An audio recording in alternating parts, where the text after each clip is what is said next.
Hello and welcome back to Remote Freedom.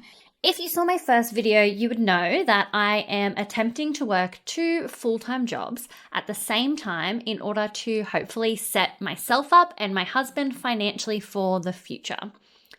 Job A, I have been in for a number of years and I have just been employed by Job B.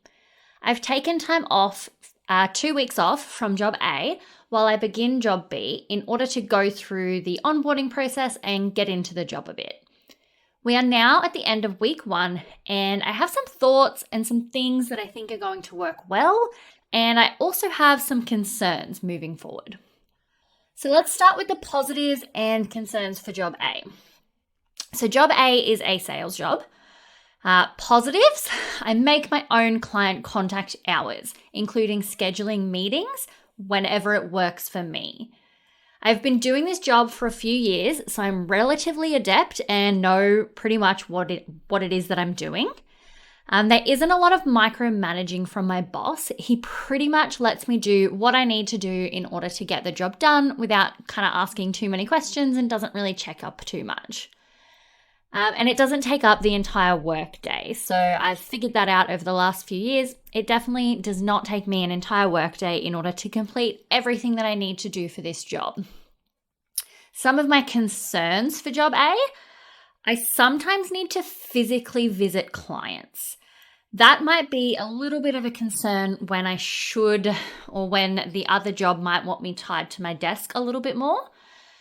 I occasionally need to go away on trips to both our head office and interstate to visit some clients. It isn't too often that I do this, probably about 4 times a year, but it's something that I need to sort of consider because I will need to take time off Job B in order to facilitate that.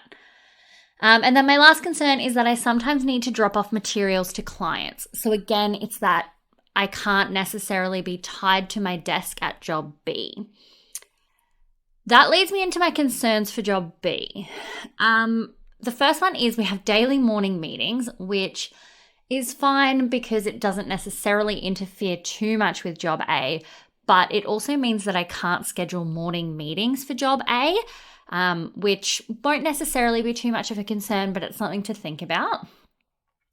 The second concern that I have for Job B is that we have various meetings scheduled throughout the week that I have no control over. So I don't get to schedule these meetings. They sort of just turn up in my calendar, and it's the expectation that I'm going to attend them. The third concern that I have for Job B is that sometimes they will just randomly schedule a meeting last minute or just expect you to jump on a call at the drop of a hat. This, I think, is probably my biggest concern, and I think it might be really important to manage this expectation. The reason that this is my biggest concern is what happens if, one of these randomly scheduled meetings occurs when I am needing to drop off materials to a client, or when I have a scheduled meeting with a client for Job A. So that's probably my biggest concern, is those two sort of things clashing. Positives for Job B. The boss does not seem to feel the need to micromanage at all. He seems very open and sort of allows me, even in week 1, to kind of do what I need to do at the pace that I want to or when I want to, and doesn't really want to micromanage, which is great. Another positive is that a lot of the work is really independent and there's not a lot of metrics by which I'm judged. So it's pretty much just get your work done and that's it. As long as you're getting it done, then that's fine. And then the last one is that there's a bit of research that goes along with this job that can be done whenever I have time. So what I mean by that is if I need to do some research and things outside of work hours to keep up with the workload of Job B, because let's say, for example, Job A is really busy, maybe, then I'll be able to do that. The other thing is I am pretty confident that I'm going to be able to do both sets of work for Job A and Job B within a standard work day. just the expectations for both of them. I'm definitely pretty confident that I'll be able to do all of that work within a normal work day. In terms of pay, job A, I am receiving $1,080 per week. It's my standard pay. Job B, I received my pay and it is $920 per week. Both of these are after tax pay.